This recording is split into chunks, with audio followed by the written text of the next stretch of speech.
Hey, what's up, YouTubers? It's me again, Brian, aka Gamer 55551, and I am back with a My 2 Cent Switch/gaming video for this week, where I take a look at some of the stories that caught my attention and give you my thoughts and my opinions. And apparently, we've had two of those My 2 Cent stories that actually were kind of a bit of surprise. One is Switch related, and one that I think is for those who are fans of Destiny, to be exact. That I think a lot of people were kind of surprised by this announcement, and the response kind of got mixed. But we'll get to the Destiny one in a bit, so we'll get started with our first story of our My 2 Cent video, and this one has to do with the announcement of Dragon Dogma, if I'm saying the name correctly, apologize if I'm not, coming to the Nintendo Switch. Now, I heard about this game a couple of years ago, though, and this was announced back, I think they brought it over to the PS3 and 360 back during those times before porting it over to the PS4 and Xbox One. So I never got around to trying it out. I've heard some mixed things about this title and so forth, but it seems as though they're bringing it over to the Nintendo Switch.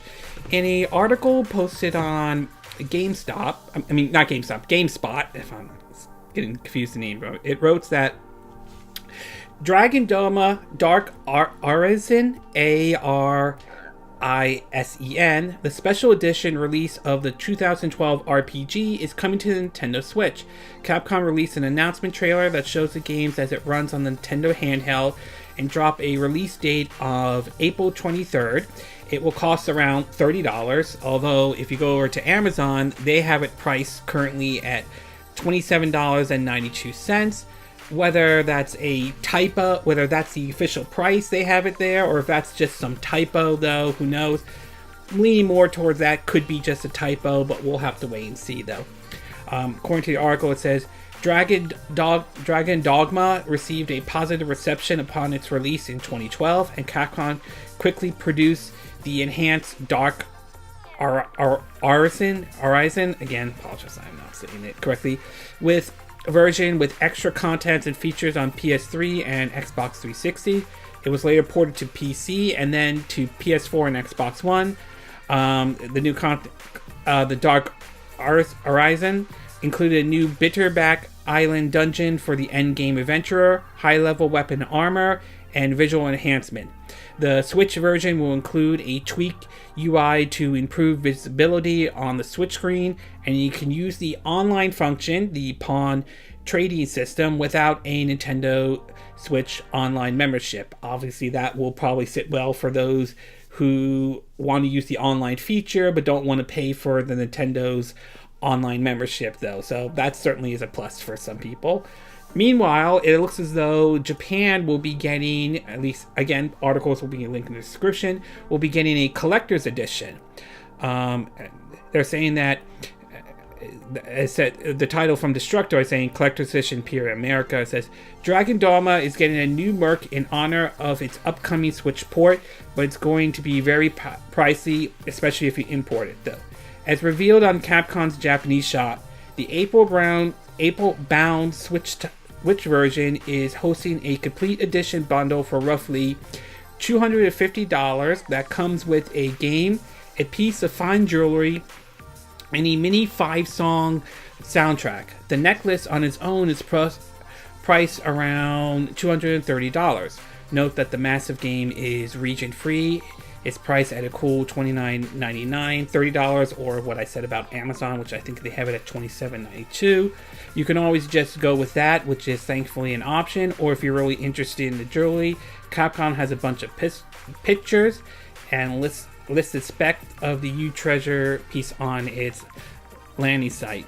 So I will have to say, this is kind of interesting that Capcom is bringing this title over, and it was kind of a bit of a surprise, though, because a lot of people thought that this would probably be announced maybe when Nintendo did their Nintendo Direct. There was that rumor that was supposed to come out on January 10th, which turns out not to be true, and I wouldn't be surprised if somehow the Direct does not happen, or if there never was a Direct in the first place. But it's very nice that Capcom's bringing this out, along with the fact that they are also bringing it Let's see, they're also bringing out with all the DLCs and all that stuff.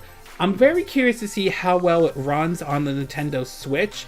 I would assume basically it would be 30 frames per second. Hopefully it's a solid 30 frames per second. And my hope is that it is 1080p docked, 720p undocked as well. And I'm also very curious who's handling this port though. Is it being handled by, say, is Capcom developing this, or is Capcom having a port house handling this, ranging whether it's a developer like, say, Panic Button, to, say, maybe Iron Galaxy that handled the port of the Switch version of Skyrim and Diablo 3 Eternal Collection, or the developers, I think Vigo, if I'm saying the name correctly, they're the ones that handled the port of Dark Souls Remaster and, of course, LA Noire on the Nintendo Switch. So I'm very curiously who's handling this port, but overall, very nice that we're getting this for the Nintendo Switch. And obviously, with it coming out in April, there's going to be a lot of RPGs coming out in April, to be exact. Whether or not these are the RPGs that Switch owners are looking forward to remains to be seen. But overall, great, good for Capcom for bringing this over. Good that we're going to get, looks like we are getting a physical version, at least according to what Amazon is showing. Hopefully it's still that price they have on Amazon, but we'll have to wait and see. But overall, very good. Hopefully it does well on the Nintendo Switch when it comes out. And hopefully this will convince Capcom to maybe put more games on the Switch. Maybe they'll do a Dragon Dogma 2 if that ever happens. Maybe they'll bring that to the Switch, or maybe some of the Devil May Cry games, like maybe Devil May Cry 5 or something like that. But we'll wait and see. But overall, good that this is coming to the Nintendo Switch. Whether it's a hit or not remains to be seen. Okay, we're going to take a quick break, and when we get back, we're going to get to part 2, and we're going to be talking about a title that's coming to the Switch from Japan that, well, let's just say it's one of those only in Japan, to be exact. So we'll take a quick break, and we will be right back.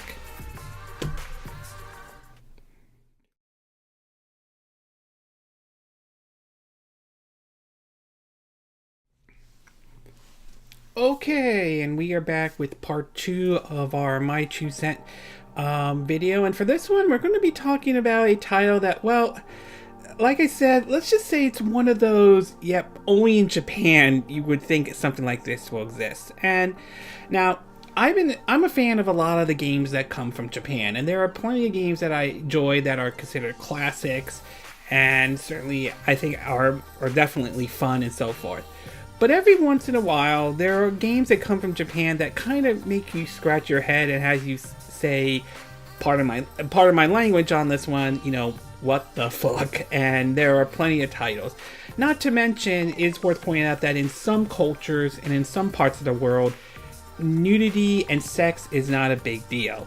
So when I heard that this title was coming, and I can't believe I'm saying it, but I am going to say it anyway, called Panty Party, coming to the Nintendo Switch, I was not completely shocked by this announcement at all, considering what this title was and all. So from a post from PlayAsia's blog, it reads, quote, "The indie game publisher COSEN will finally bring Animus Games' action game Panty Party," I can't believe I'm saying that, "to the Nintendo Switch console this spring 2019. First, the Panty Party was launched on PC via Steam last January 2017. Yes, it is available on Steam. I took a look myself to take a look at it, and hey, whatever floats anyone's boat on that. Now it appears the Team handheld this spring, as it was announced on the publisher on its official site. The game will be available on the Nintendo eShop for 1,550 yen. The great news is that the game will support multi-language options, and they have a list of all the languages. So if you're worried about any language barrier, fear not. It looks like there will be a English option as well. They also point out that, along with Japanese, they also point out there will be French, German, Spanish, Portuguese, Dutch, Russian, Norwegian, Finland, Turkish, Ukraine, traditional and simplified Chinese, and Korean. And he also talked about from the Steam page. It says, quote, warning, no hentai, Hentai, apologize if I'm saying the name correctly. I can't believe I'm reading this, but I'm going to read it anyway. Content in this game. All you get is funny and stupid panties. I have to find the warrior of love. The warrior of love. Yes, it is you. The one who, oh boy, one who loves panties. The warrior of love. Dashing on the street, the warrior of love, along with panties to save humans from the evil intention and to save themselves from being transformed into panties. Fight in a funny comedy full of panties, love, and passion with fierce battles between panties. Dash and dodge in high-speed battles with panties. Panty Party is a fast-paced battle game. Fly as a panty in the streets and in between buildings. Search for enemy panties and kick their bad, and it shows the heart. And some of the comments from the community feedback they're getting is, quote, we don't know if this is real. We don't know if we should buy Panty Party when it's released in April, but we do know we are laughing. And it has a bunch of other comments. And if you want to read the review on Steam, I'll have a link in the description on that one. I should be surprised and shocked that this even exists, but I'm not. I really am not surprised by this. Is it something I would buy? Probably not. I mean, I'm willing to buy something like Serene Kagura or Galgun, to be exact, but I'm not sure I would buy something like this and all. And obviously, it's only eShop title, so you're not going to be able to get a physical copy unless a physical copy exists or something that I'm not aware of.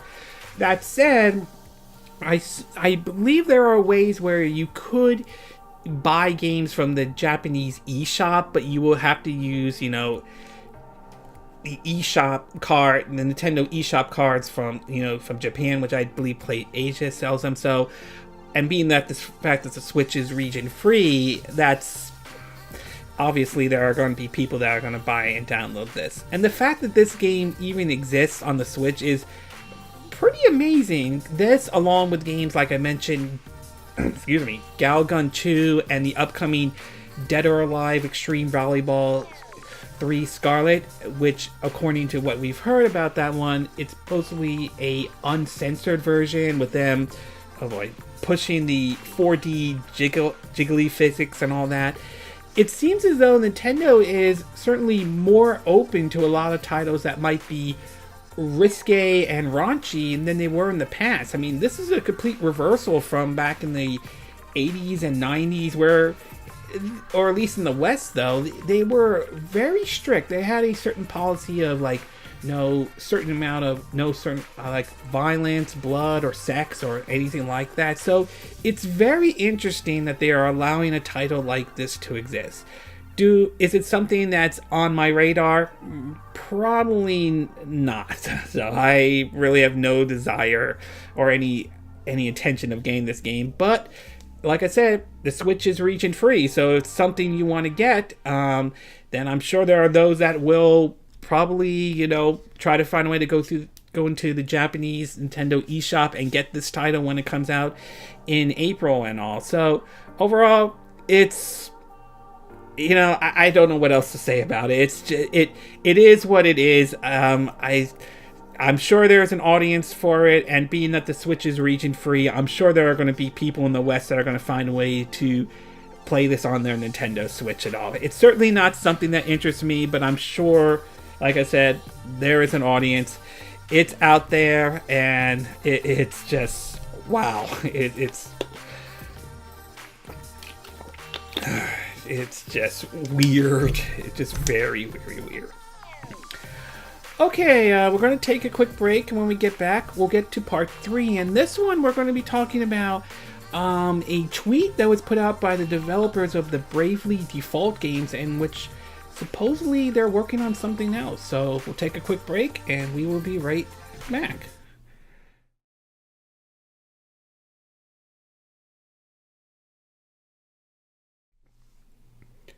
Okay, and we are back with part 3 of our My 2 cent video for this week. And for this one, we're going to be looking at a comment made by the developers of the Bravely Default series. Now, I've heard about the Bravely Default games, both the first one and Bravely Second. Unfortunately, I never really got into those games or anything like that. It wasn't until when the Switch came out, where I think some of the developers also made the game, I believe they did, was I Am Setsuma, which was a fun game on the Nintendo Switch, and their recent release, Octopath Traveler, a really fun RPG on the Nintendo Switch. It's worth getting if you get the chance, though. And seeing how, and it's great that that game did very well. Well, apparently it seems as though they may be working on something. According to Nintendo Life, an article reads, quote, "The Bravely Default Twitter account is at it again.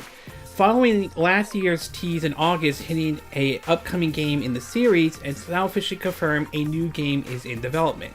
According to the Japanese Nintendo, there is no word on the platform or series. When it arrives is also unknown. Given the fact that this information is being posted on the Bravely Default Twitter account, it's fair to expect a related game announcement. Apart from this information, no other details has been given. In September last year, Square Enix producer, one of Square Enix producers, asked bi-weekly from Famitsu magazine about future entries in the Bravely Default line and reassured fans the series would make a return. The primary goal is not to rush out a title every year and take time to make a game with the same volume as existing release. And at least according to the Twitter page, although it's in Japanese, the translation reads, quote, "Start working. Cancer. I think this year is a different challenge, but I'll try to make a good game. I hope many people enjoyed it," and it showed a bit of an artwork of the same style, similar to what is used in Octopath Traveler and Bravely Default. Obviously, the success of Octopath Traveler, I think may have pushed them to start working on a new game and all, given how well that game was received, and I believe it did do very well in terms of sales-wise, to be exact. So it's nice to see that the developers of the Bravely Default series are starting to work on a new game. As far as platform goes, I certainly believe Switch is certainly not. They're not rolling out the Switch, so I wouldn't be surprised if we see their game on the Switch. What game would it be, to be exact? That remains to be a mystery, though. It could be anything. It could be a brand new IP they could be working on. It could be a sequel to one of their games, maybe a sequel to I Am Setsuma. Perhaps maybe they're working on perhaps they're working on a sequel to Octopath Traveler, although that could be a while, to be exact, so we'll have to wait and see on that one. The other possibility is the fact that, like I said, it could be a third entry in the Bravely Default series, or maybe, just maybe, they could be doing something like releasing maybe a port of the first two Bravely Default games, Bravely Default and Bravely Second, maybe porting those over to the Nintendo Switch while people wait for the third entry and all that. So it is possible they could be doing that as well, but we won't know until they officially announce something, though. So it's great that they are working on something right now. What they're working on remains to be seen, so we'll have to wait and see. But overall, I'm glad they're working on their next game.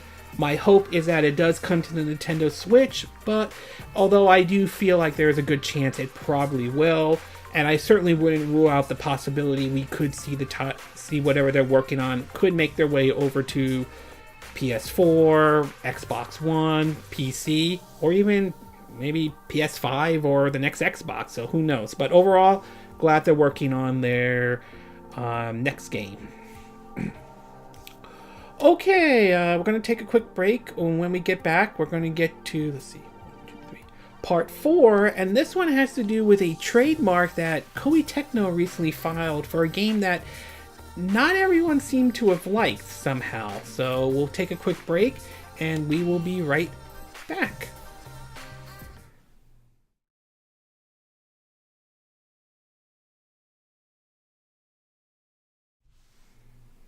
Okay, and we are back with part 4 of our My 2 Cent video, and for this one we're going to be taking a look at a report that came out that the possibility we could be getting a port of Ninja Gaiden Z, the game that isn't really loved by a lot of people, including Ninja Gaiden fans though.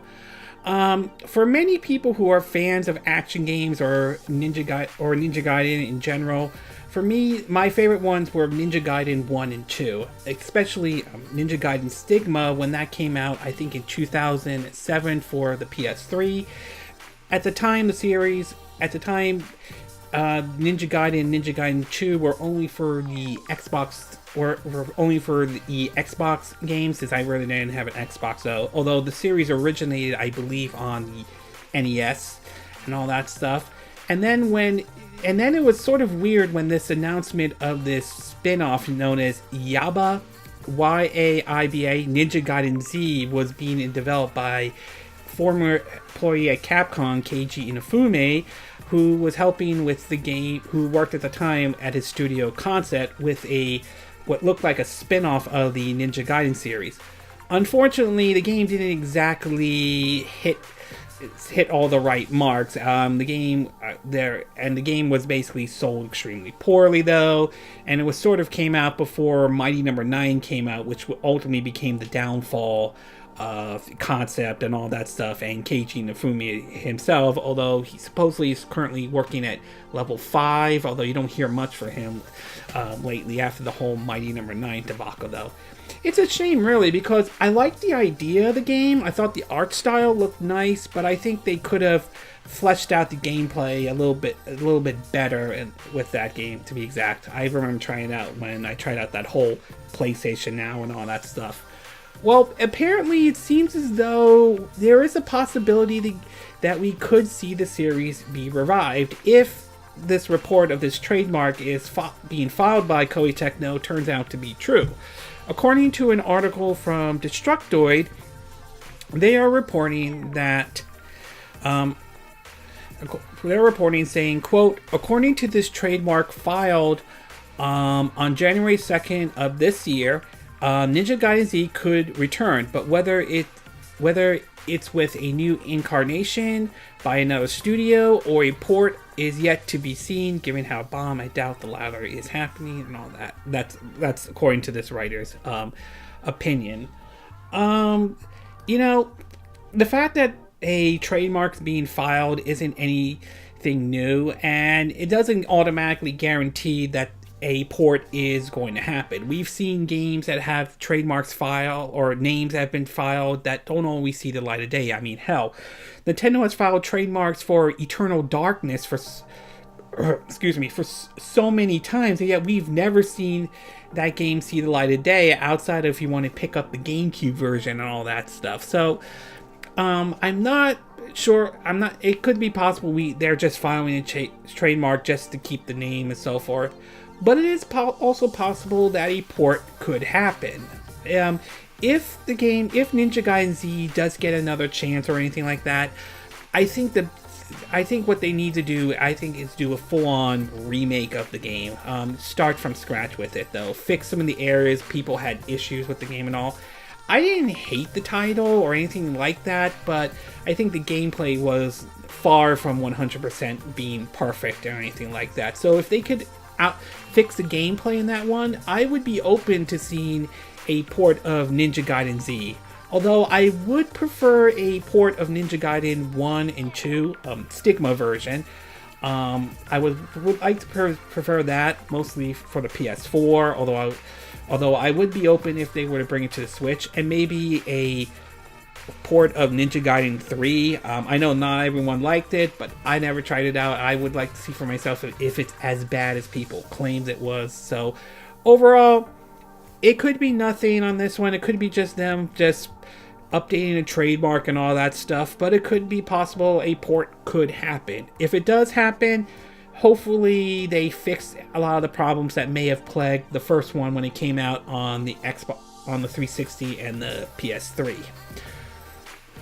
Okay, we're going to take a quick break, and when we get back, we're going to talk about some release dates that have been announced for several Final Fantasy games that are coming to the Nintendo Switch. So we'll take a break and we will be right back.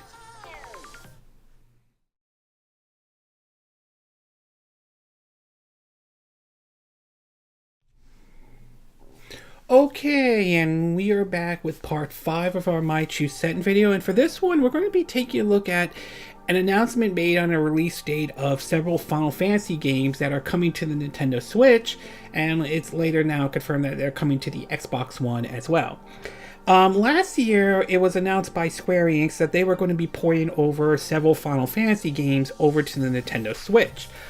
Some of them range from supposedly a remake of the GameCube release of Final Fantasy Crystal Chronicles, to the announcement that Final Fantasy VII and Final Fantasy IX, along with Final Fantasy XII, the Zodiac Age, and Final Fantasy X and X2 were coming to the Nintendo Switch. Surprisingly, Final Fantasy VIII wasn't announced that as well, and I don't understand why. I would like to see that come to the Nintendo Switch if that ever happens. But anyway, it seems as though we are getting a release date. Along with Dragon Dogma, it looks like April is going to be a busy month for RPG fans, especially if you own a Nintendo Switch. From an article posted on Destructoid, which later was updated to point out that the Xbox One version is going to come out on the same day as the Switch version is. They're recorded, quote, since last September, fans have been dying to find out more about Final Fantasy hitting the Switch. It's been a long time coming for the series to return to a Nintendo console. So when would we finally be able to play these games on a go? April 2019 is the answer, as Nintendo has tweeted out a Final Fantasy X and X2 HD remaster, and Final Fantasy XII, the Zodiac Age, will be coming to the eShop then. Although supposedly a physical version is happening. I believe they've done some pre-orders over at GameStop, to be exact, so it's worth pointing that out. According to the article, it says X and /X2 will be released on April 16th, and 12 will be released on April 30. No price was given, but I assume they'll be the same as the previous re-release on the PS3 and PS4. I do remember there were some pre-orders set up for those games as well over at Amazon. So it's nice that these titles are coming over to the Nintendo Switch, and I'm looking forward to trying them out. Hopefully these titles are a physical release. I believe they are. Final Fantasy X and X2 is kind of interesting on this one, especially coming to Nintendo Switch. Assuming that this is a physical release, assuming that's the case, will it have both games in one cartridge, to be exact? Because for those who may or may not remember, Final Fantasy X and X2 were ported over to the PlayStation Vita.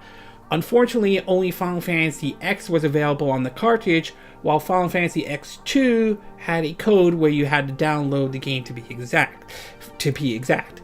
My hope is that if a physical version is happening to the Nintendo for the Switch version, I believe it is, I do hope that both games are on the cartridge. I would like to see that happen, to see both games of them on the cartridge. I'm not worried much about Final Fantasy XII, the Zodiac Age, but Final Fantasy X and X2, I would like to see both of them in one cartridge. So overall, it's great that these are coming over to the Nintendo Switch, even though they are basically ports and all that stuff. Still, it is nice, and obviously April is going to be a busy month for RPG fans, especially if you own a Nintendo Switch with this and Dragon Dogma. So it's very nice that we finally have a release date for these games. I'm looking forward to playing them, especially on the go, especially if you miss out on them. Hopefully this is the start of seeing more games from Square Enix. I mean, given the success of Octopath Traveler and the rumor that the Bravely Default developers are working on another game, hopefully we'll see more Square Enix games come to Nintendo Switch. Maybe if Final Fantasy XVI happens, maybe we'll see that come to Nintendo Switch. Maybe they'll try to find a way to bring, I believe, Kingdom Hearts 3 or the Kingdom Hearts collection to the Nintendo Switch. I mean, I believe Kingdom Hearts 3 runs on Unreal Engine 4, so obviously there will have to be some optimization and compression, but if they could get it to run it on the Nintendo Switch, that would be great if that happened. So overall, it looks like we have a release date for 2 of the Final Fantasy games coming to the Nintendo Switch. It'll be interesting to see when we hear the announcement for Final Fantasy IX and Final Fantasy VII for the Nintendo Switch. Obviously, Final Fantasy VII is going to be based off of the original PlayStation version, not the remake or anything like that, which has been in development hell since God knows when. And, excuse me, hopefully, I am hoping that a port of Final Fantasy VIII will happen. I'm hoping that will come to the Nintendo Switch as well. I know not everyone liked it, but I liked it when it came out, so I'm hoping that does happen. Okay, we're going to take a quick break, and when we get back, we're going to get to part 6. And this one has to do with a story that just broke this week, and this has to do with the surprise announcement of Activision and Bungie splitting. So we'll take a quick break, and we will be right back.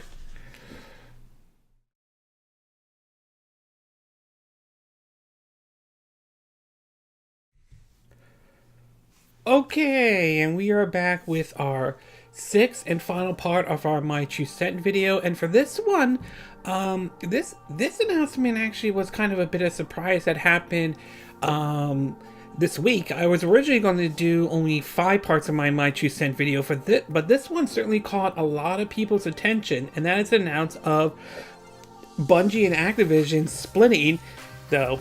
Now, I'm sure most of you are aware that Bungie and Activision signed a deal way back, excuse me, in 2010, and this basically led to the creation of the Destiny franchise, with both Destiny 1 and 2. Unfortunately, Destiny itself, the franchise, has kind of been in has sort of been controversial. Not everybody was been a fan to the series. Some people were not happy with the way Bungie was handling some of the stuff, such as endgame content, to a lot of the microtransactions, although most have pointed to Activision. Well, apparently this week it seems as though both these two companies are parting ways, and it looks like Bungie is taking the Destiny franchise with them. In an article posted on Kotaku, link will be in the description, it basically points out that developer Bungie and publisher Activision are splitting up, an industry-shaking divorce that will see the shared world shooter series Destiny enter fully into Bungie's control. This development comes after years of tension between the two companies, tension that has existed since before the first Destiny ever shipped. Bungie, the studio that created and had led development on the franchise, told employees during the team meeting, this afternoon, framing it as a fantastic news for a studio that has long grown sick of tired dealing with its publisher. Its publisher. Employees cheered and popped champagnes, according to one person who was there. They write, quote, We had enjoyed a successful 8-year run and would like to thank Activision for their partnership on Destiny, Bungie said in a blog posted. Looking ahead, we're excited to announce plans for Activision to transfer publishing rights for Destiny to Bungie. With our remarkable Destiny community, we are ready to publish on our own, while Activision will increase their focus on their own IPs. As far as what this announcement produced, well, apparently from an investors or for those who invested in Activision, the news wasn't exactly met with positive response. According to an article from CNBC, it reports, though, Activision shares tanked after split with Bungie, the game studio behind Destiny. It says video game publisher Activision saw its stock fall around 7% in aftermarket hours on Thursday from a closing price of $51.35 below 48. I believe that's what it said. Yeah. So that's basic. So in other words, they basically saw their stock kind of dropped on this one as well. So that for those who are into the whole marketing part. The fact that this happened is kind of interesting, considering the fact that Activision that supposedly Bungie and Activision signed a 10-year deal with them to produce the Destiny franchise, and it appears as though, as if what this Kotaku article has said is true, though, it appears as though that the tension has gotten so bad that to the point that they decided to just both part ways with it. And the fact that Bungie is getting the rights to Destiny, not Activision, obviously does put some hope for the franchise, though, because obviously the franchise has not been in the best of shape. Not a lot of people were happy with some of the decisions that were made, especially some of the microtransactions, and so it certainly has turned some people off to the franchise, though. Compare that to, say, like Warframes, which was considered Destiny before Destiny came out, and that continues to do very well. So it will be very interesting to see what Bungie does with Destiny going forward. Could this mean we could see maybe a better content come out for it? Could we see a completely revamp of the Destiny franchise or the Destiny universe? I mean, I like the lore of Destiny. I like the gameplay. I like the idea of the loot and the RPG mechanics, but obviously not everybody was happy with some of the decisions that were made. So it will be very interesting to see what goes forward with the franchise and what this means going forward. I mean, with content in terms of with Destiny 2, or if a Destiny 3 is ever going to happen. So it certainly is very interesting to hear about this surprise in the beginning of 2019. I'm hoping the franchise Destiny does well and recovers from this. Maybe Bungie should take a look at what Digital Extreme, or I believe that's the developer's name, did with Warframe, and maybe take a bit of a page out of them and maybe try to take their approach with it. Or another possibility is we could see maybe, and this is just a long shot, I'm not saying this is going to happen, but we could maybe see Destiny come to the Switch, though. Again, it's a long shot. We don't know if that will happen or anything like that, but given the fact that Fortnite's on the Switch, Paddlin's on the Switch, even Warframe, which is a Destiny-like game, on the Switch, it's certainly not out of the realms of possibility. But for now, we'll just have to take a wait-and-see approach with what Bungie has in store for Destiny. But overall, obviously, gamers are very pleased with this announcement. Excuse me. Hopefully, this leads to basically brighter days for the Destiny franchise. I really would like to see some positive news come out of it, but assuming Bungie doesn't do anything stupid, hopefully it's smooth sailing for the Destiny franchise going forward. Okay, this concludes this My 2 Cent video for this week. And again, these are my opinion. What are yours? What are your thoughts about the announcement of Dragon Dogma coming to the Nintendo Switch? Are you looking forward to this game coming to the Nintendo Switch? Have you played this game before? Is it worth a double dip if you already played it on the PS3, 360, PC, or PS4, Xbox One? Or if you didn't enjoy the game back then, it's not worth picking up for the Nintendo Switch? What are your thoughts about this announcement of, I can't believe I'm saying this, Panty Party coming to the Nintendo Switch? Is it a big deal that's coming to the Nintendo Switch? Is it not a big deal? Is it a game you're actually looking forward to playing on the Nintendo Switch, or is this one that most likely it's going to be a hard pass?